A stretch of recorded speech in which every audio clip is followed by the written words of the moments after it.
Баянгорын дарга эрхэм гишүүдээ Алсын харуу 2050 Монгол улсын урт хугацааны хөгжлийн бодлогын баримт бичигт олон улсын санхүүгийн зах зээлтэй холбогдсон олон тулгуурт хүртээмжтэй санхүүгийн системийг хөгжүүлэх, банк санхүүгийн зах зээлийн эрсдэл даах, найдвартай байдлыг хангуулах нөхцөлийг бүрдүүлэх зорилтуудыг дэвшүүлсэн байгаа. Банкны салбарын нийт активийн хөрөнгийн хэмжээ 2025 оны 2 дугаар сарын байдлаар 67 их найт төгрөгт хүрч 2011 онтой харьцуулахад 7 дахин өссөн байна. Банкны системийн чанаргүй зээлийн төвшинг харгалзан санхүүгийн тогтвортой байдлаа хадгалах зорилгоор эргэцүүн шинжилгээг зайлшгүй хийх шаардлагатай байна.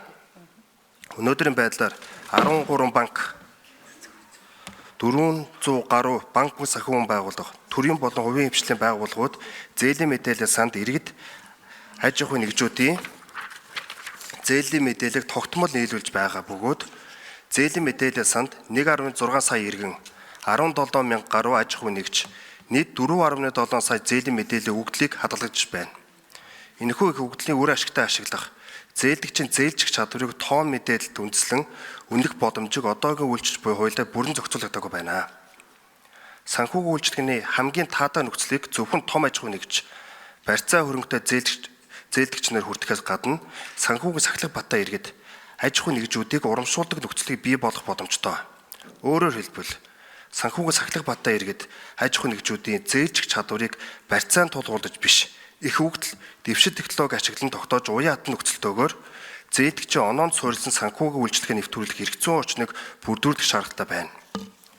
Зээлийн мэдээллийн тухай хуульд нэмэлт өөрчлөлт оруулах тухай хуулийн төслийг боловсруулан 2024 оны 12 дугаар сарын 24-ний өдөр улсын хурлд өргөн барьсан.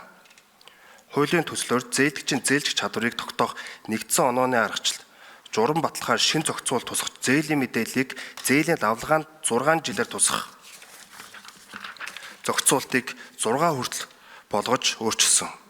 Энэхүү хуулийн төслөөр дараах санхүү эдийн засгийн таатай боломжуудыг бий болгоно. Банк санхүүгийн салбарын үйлчлэгээний хүртээмж салбарын өрсөлдөөнийг нэмэгдүүлнэ. Зээлийн үүргийн гүйцэтгэлийг барьцаа хөрөнгөөр хангуулахаас гадна оноонд суурилсан уян хатан нөхцөлтөөр санхүүгийн үйлчлэгээг нэвтрүүлнэ. Зээлийн хүү буурах үндсэн суур нөхцөлийг бүрдүүлнэ. Зээлдэгч харж гсалт гэх санхүүгийн ялыг арилгана. Банк санхүүгийн салбарын эрсдэл даах чадварыг нэмэгдүүлж, эдийн засаг санхүүгийн тодорхой байдалд эерэг нөлөөлөлт авчирна. Зээлийн мэдээллийн тухай хуульд нэмэлт өөрчлөлт оруулах тухай хуулийн төслийг парламент CGM-ийн цахим хаягт байршуулсан бөгөөд олон нийтээс тусгайлан санд ирээгүй. Иргэн аж ахуйн нэгжүүдийн банк санхүүгийн байгууллага бусдаас авсан зээлийн мэдээллийн бааз сүлжээг сайжруулах, зээлжих чадварт зэрэгэл тогтоох нэгдсэн аргачлал бий болгоно. Зээлдэгчийн мэдээллийг мэдээлэл сан тусган хугацаад уян хатан тогтоох хуулийн төсөлтэй хамт авах зарим арга хэмжээний тухай улсын хурлын тогтоолын төслийг боловсруулсан тул хэлцэж шийдвэрлэж өгөхийг хүсье. Анхааралд хандуулсанд баярлалаа.